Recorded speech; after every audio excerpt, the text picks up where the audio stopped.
Thank you, sir. Now I call upon the Federal Chancellor of the Federal Republic of Germany, His Excellency Mr. Olaf Scholz, to make his remarks. Sehr geehrter Herr Premierminister, lieber Narendra Modi, vielen Dank für die herzliche Begrüßung. Narendra Modi, thank you very much for the cordial welcome here in New Delhi. I am pleased to be here today on a state visit to India.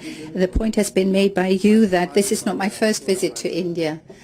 At the time I came, I was the mayor of the city of Hamburg. And with hindsight, I'm in a position to say that a lot has changed. India has undertaken an enormous rise. Much has happened, and that is also good for the relations between both our countries and peoples and for all the goals and objectives we've set ourselves. Indeed, we are convinced, as the Prime Minister said, that both our countries are closely linked because we have similar ideas and believe in democracy, and it's important for the future of our lives. Thus, it is important for us to use these opportunities to address the challenges ahead of us and to make sure that in a whole host of areas, economic, cultural and others, we further deepen and expand our relationship. And that is exactly the purpose of my visit to India. We have been cooperating. We have been discussing matters. This has made it possible for us to take important decisions last year when it was necessary. For example, when it was about the G20 taking decisions together. And I'm pleased that India has the presidency of the G20 this year.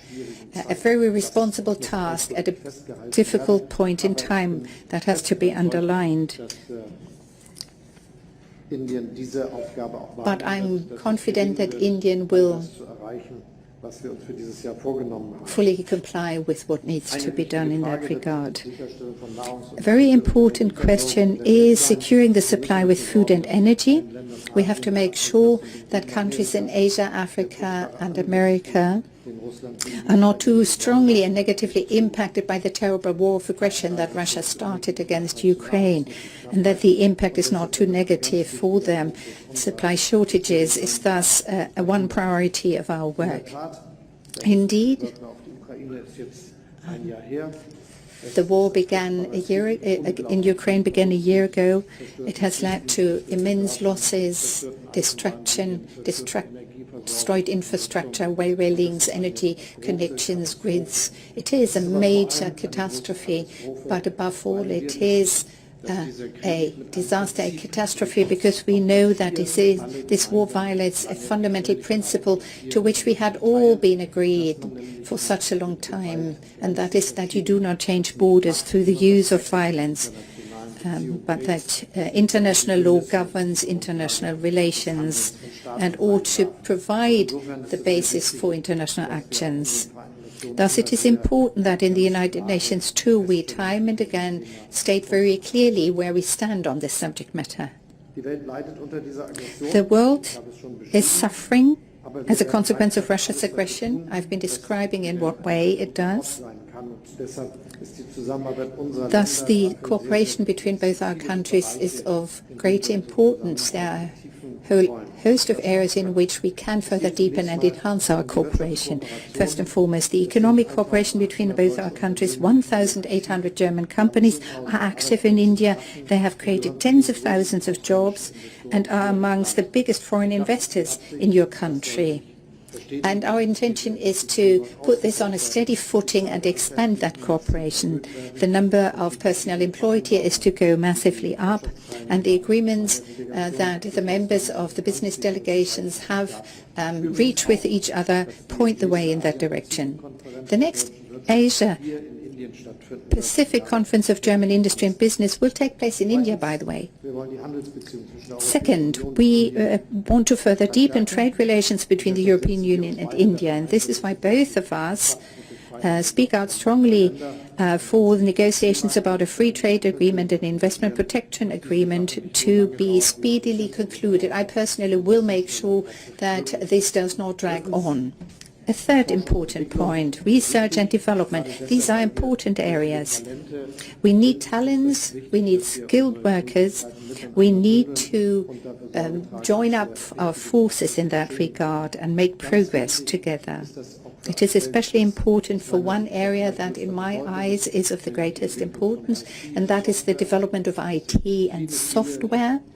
There are many very capable companies here in India. We have German companies in India. We have thousands of people employed in these companies. India has so much talent to offer, and we want to benefit from that cooperation here in India, but also with an eye to the with an eye to recruiting and attracting those talents to Germany and employing them there in our industry sectors. The central topic for the future of mankind is, of course, fighting climate change. We've talked about this, and I am very grateful for the very friendly cooperation that we have had so far. It's impressive what we've agreed to in the Indo-German Partnership for Green and Sustainable Development, and how much it has evolved since we agreed to set up this partnership. We have signed agreements and have enormous potential that can be tapped here. It's important in our eyes that we develop this further in the field of solar, biomass, using digital means, using hydrogen, green hydrogen. All of this plays a central part. And this is exactly what we want to focus on. And we also want to develop this at the global scale in the framework of the International Climate Club that we have set up. As the G7 presidency, last year we made sure that this has become a topic on the international agenda, and we want to work together to make real progress. I'm happy to say that the cooperation has been good in these areas, but I would highlight one area in particular, and that is the agreement on migration and mobility.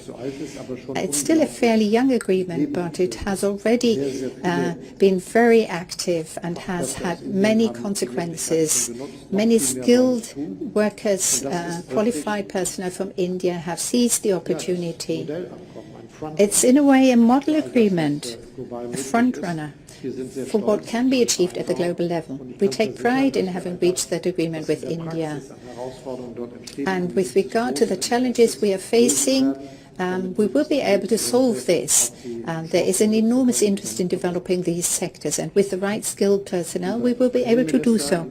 Prime Minister, dear Narendra Modi, I'm very grateful to you for the excellent cooperation, for the friendship between both our countries, for the friendship between you and I, and for the many good talks and exchanges we've had. It is a wonderful feeling to be here today, and I very much hope that this is a good foundation on which we can build our ambitious relationship. Thank you, Excellency.